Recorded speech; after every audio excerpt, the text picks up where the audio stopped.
What is up, YouTube? It is Onion Bomb here. Welcome back to another South Park reaction video. Today, episode 14 of season 4. I just realized only 4 more episodes, including this one, of season 4 left. This one is just called Pip. Pip is definitely a character that gets done dirty a lot, so we'll see what kind of episode they give him. Let's get started. South Park classics. I'm a British person. For years now, the character Pip has been featured prominently in the American show South Park. However, many Americans don't realize where Pip came from. He's the prowling, adorable little Englishman from Charles Dickens' timeless classic, Great Expectations. And so tonight, the makers of South Park have agreed to take a break from their regular show and instead present the prestigious Dickens tale in its entirety from beginning to end. After watching this show, you'll know the timeless classic as if you'd read the Cliff Notes themselves. Set in England, in the small town of Draffordshire upon Topsmart, where a young blonde-haired boy named Pip was on his way to see his parents. Story? Mom, hello, Dad. It certainly is nice to see you again. Don't worry, Sister is still taking very good care of me. She just loves to smack me in the face and tell me I'm worthless. Oh, we have such fun together. Yo, poor Pip. This is the I think only the second time we've deviated from the 4 South Park kids for a whole episode, if that's where we're going here. I think the other time was the Terrence and Phillip one. What are you doing here, you little withersham? Oh, hello. Why, you look like an escaped convict. Did we breaky wakies out of prison? Do we breaky with? Oh, dear. But you're shackled. Here, let me help you. What are you doing with those? I'm an apprentice blacksmith. There you are. And here's a sandwich. You must be starving. Why are you so easy to help me? Well, it's not for me to judge you, sir. We are all the same. Where have you been? Wah! A lovely day, isn't it? What the hell's lovely about it? Don't teach this boy some bloody cynicism. Oh, I don't know about that. I'd just like to keep to me blacksmithing. Good a firebucker's gonna do when I'm starving to death while you make us some bloody food to eat. All right, look here, I made me a metal orange. Stuff your metal orange, you bastard! You know what a tablespoon nightingale droppings, you metal pounding fairy! Gone and made a metal newspaper. Shut up, you silly nit! What the hell are we supposed to do with a metal newspaper? 6 young boy to play with lonely daughter. We'll pay up to 20 quid a day? That's a lot of money. You can keep a little girl company for 20 quid a day, Pip. To inquire about the job, and it was there that he met the girl of his dreams. Who are you? I've come to answer the want ad. Is that so, you smelly little bastard? What? This way, you pathetic squirt of vaginal discharge. This way, you beef-witted, shriveled-up monkey's penis. You gamey mass of baby vomit. Oh, after you, miss. I'm not going in there, you stupid puddle of a homeless man's urine. One more name, I would've been out of there. And I have a fancy I should like to see someone play. So play. Play. Play with this boy. With him? But he's just a commoner. But you can break his heart. All right, boy, let us play. Play a little game called Smack the Blonde Boy in the Head with a Large Log. Oh, yes. My sister and I play that game at home all the time. Who will go first? Oh, you stupid, pathetic boy! But every single day, Pip's love for Estella grew. Don't you want to play anymore? Boy, do you still think I'm pretty? Oh, well, yes, miss. And do you still think I'm insulting? Oh, not so much as before. Ow! I hate you. You're an oozing, painful hemorrhoid that belches pus. Oh, dear. You may kiss me if you like. Come, let us walk in the daisy garden. Fun it is to splash about in the fountain. You there, the prowling little boy. I bet you can't jump on my back. Go on, then try and jump on my back. Who was that? Just another playmate hired to amuse me. You didn't think you were the only one, did you? Oh, I rather thought I was. Oh, you silly, small-testicled boy. Come, let us walk through the rose garden. Good. She will break his pathetic heart into a million pieces. Why? So did they say is this like a real story? They're just inserting Pip and making it a comedy kind of thing. I are from London in search of a young lad named Peep. I'm Pip, sir. Mr. Blacksmith, I have been sent here to offer you a reasonable sum of money in exchange for your apprentice. Oh, well, Pip's not for sale, sir. I have a client who wishes to give this bright child a future. Anything he desires. Do you still object? Heaven forbid I should stand in the way of Pip's future, but... He will one day inherit a handsome property, but the owner of that property wants him first to travel to London and learn to be a gentleman. That's great news! Your benefactor wishes to remain anonymous. Oh, but it must be Miss Havisham. Oh! If you have any suspicion of who that person might be, you are to keep it in your own breast. Understood? Yes, sir. Pip, Mr. Pocket, pray come in. thank you kindly. You look rather familiar. As do you. Perhaps we've seen each other before. As to our lodging, he's it's in not the like phone. splendid. This is our sitting room, just chairs and tables and carpet and so forth. This is my little bedroom, rather musty. And this is your bedroom. My, how lovely. Oh, what a gay time we shall have. And I do mean gay as in festive, not as in penetration of the bum. Oh, but dear me, I beg your pardon. You're holding your bags all this time. Pray let me take them. I'm quite ashamed. For the love of a certain girl. So would you please tell me if I do something wrong at the table? You'll do fine, dear fellow, just fine. To remark that a dinner napkin should never be placed into the tumbler. Sorry. Not at all, I'm sure. Pursued Miss Havisham closely and professed to be devoted to her, the groom. And I break from the tale now only to mention that one should never pass gas at the dinner table. Oh, excuse me. Not at all, I'm sure. So the groom never showed. He simply wrote a letter that Miss Havisham received 20 minutes before the wedding. At 9:30, the time when she stopped all the clocks in the house. But afterwards she laid waste to the entire house, as you have seen it, and has never since looked upon the light of day. And the story ends, Pip, with me suggesting that one should never pull out the wee-wee and check it for scabs whilst at the table. Terribly sorry, Pocket. Not at all, I'm sure. And so Pip spent the next several months learning how to be a gentleman. He was schooled in several languages. He was taught fencing and marksmanship, and he was shown how to dance and how to eat box. See if he was indeed now good enough for Estella. Good evening, Miss Havisham.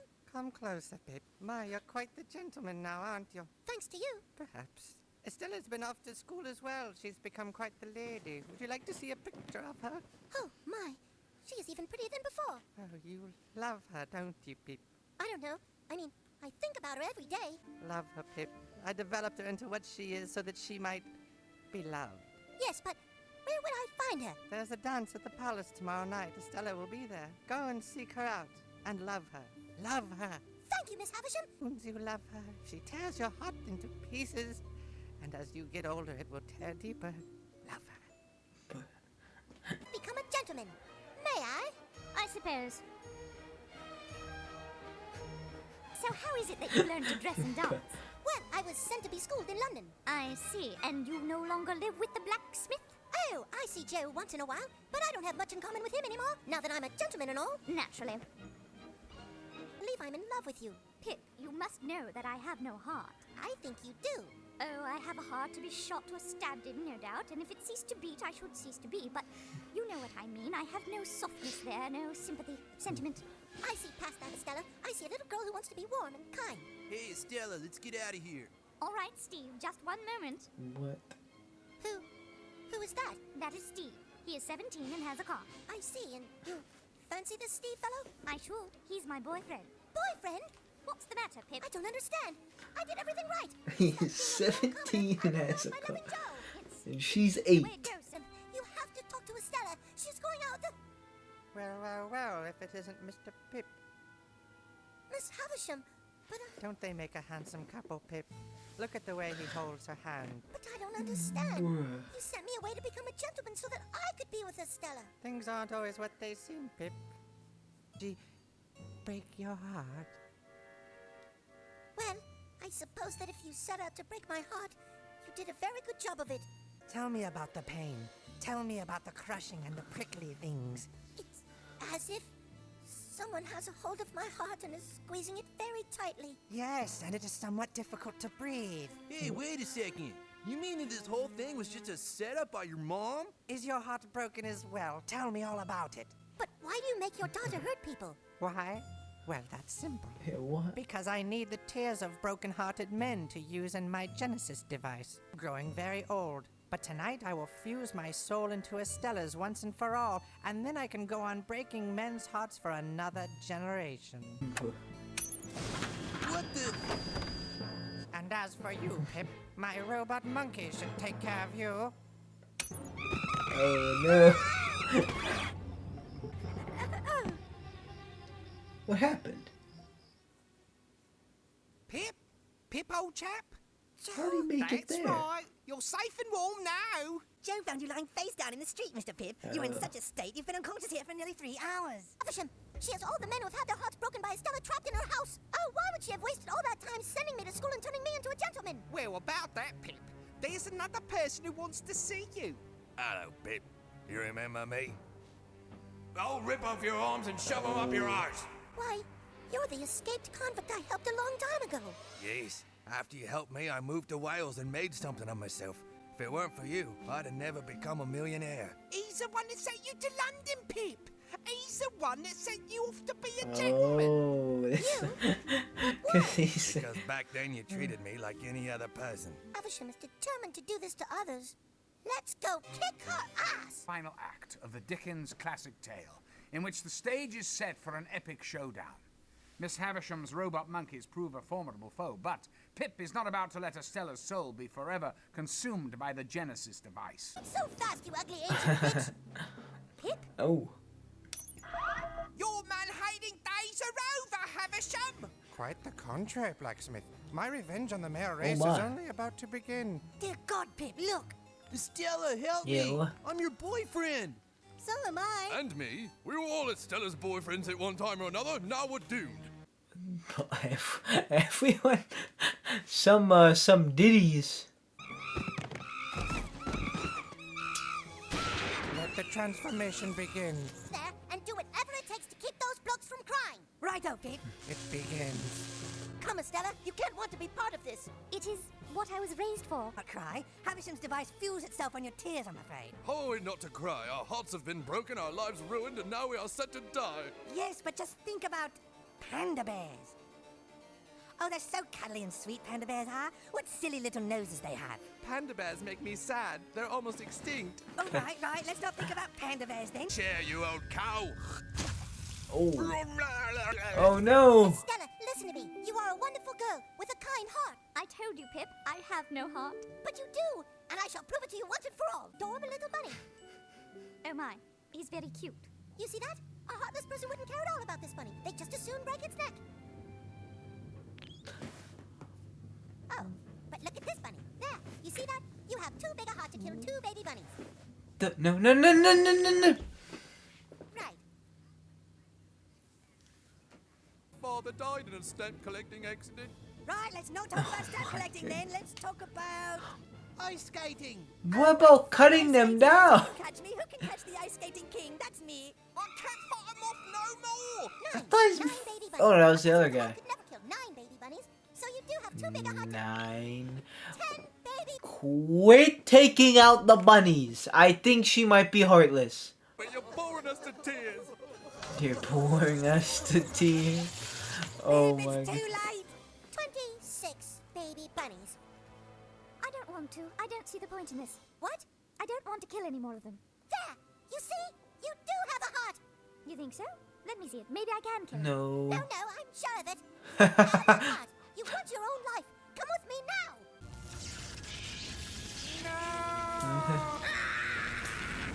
Ooh, top smart, Pip. Oh. You did it, Pip. Well, I guess old Miss Havisham won't be taking any revenge on any more blokes, eh? Yes, her poor miserable life is finally over. You're released from her now, Estella. Now we can begin our life together. Yes, my small testicled love. Oh, I'm so glad everything has worked out. Where are all my little bunnies that you borrowed then, Pip? And they all lived happily ever after, except for Pocket, who died of hepatitis B. So ends Charles Dickens' Great Expectations. We hope you now have a deeper appreciation for Pip, and indeed all masterpieces of literature like How did this he get one. to America? Until then? next time, I'm a British person. To South Park. Good night. And what about Estella? Is that actually... Oh, that's actually it. That was... Wow. I don't know why that, like, didn't feel like an episode. Or, like, I thought there was gonna be more to that. Like, that almost felt like a short. Or, like a cutaway or something. I don't know. And, oh, okay, so...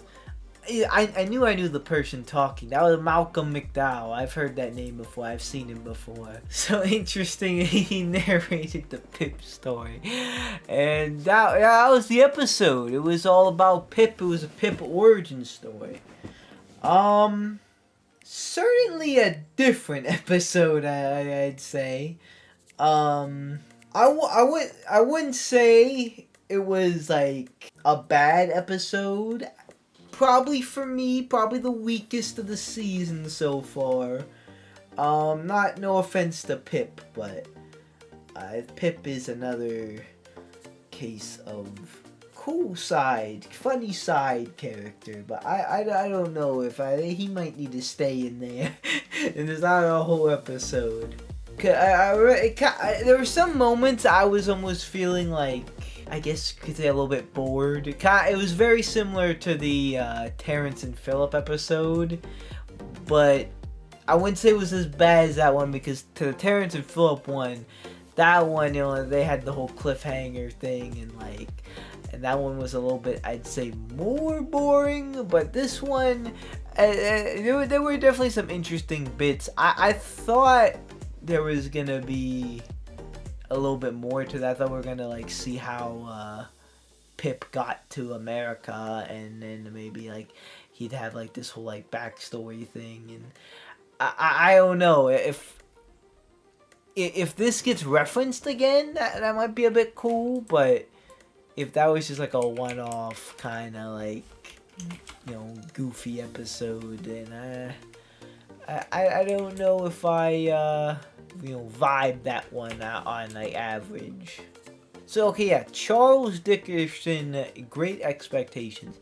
I have no idea what that book is. I've never read it, never seen anything about it. So I don't know if they whether that was a true retelling.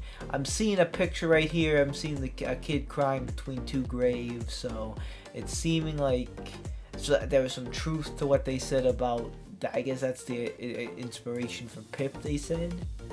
So I guess, they just made this episode, in an honor of inspiration of where they got the character Pip from. Of course, I'm assuming they added some comedy to it. It wasn't a one-to-one retelling. That was a little crazy of a story, but adding some South Parkiness to it, if you will. Oh, the character's actually a Pip in the story? Oh, so they actually got Pip from that. I thought it was just an inspiration. I did hear Malcolm McDowell say that, but that didn't really lock in till now. That sink in till now. Let that sink in. Let that sink in. I absolutely love that meme. I love memes like that. Because, well, in that case. That's so well in that case. I'm sorry. I love pun memes like that. But I made some interesting facts about, Pip backstory. Maybe it might not be super-duper canon, but it's where they got Pip from, the idea of the character. So in a way, cool to learn about. And yeah, no South Park at all, no other characters at all. It was just Pip and England people. But that also means no Kenny, which means he didn't die. I don't think you can count him not being in an episode, because if he was, he'd be cooked. I'm also kind of tired right now. That didn't really help. Which I normally don't record a reaction unless I'm 100%, but I just kind of would have really helped if I got this recorded right now, so I kind of wanted to. So I guess adding that to context, maybe if that's a reason why I wasn't the most fondest of this episode, because I don't hate Pip. I like Pip. I think he gets too picked up. I think that's the joke. How they had the I thought they were really going dang, his parents are dead, everyone bullies him he's a poor, dang. But I guess they got him completely from a different book. Interesting. I did not know that. The more you know. And that puts us to only 3 more episodes until another South Park season is watched by me under the belt. Very exciting, very cool. I do wonder if this is gonna be referenced, you know, where, like I said, if it was gonna be like, if it's this, that was it. Pip references his past going forward.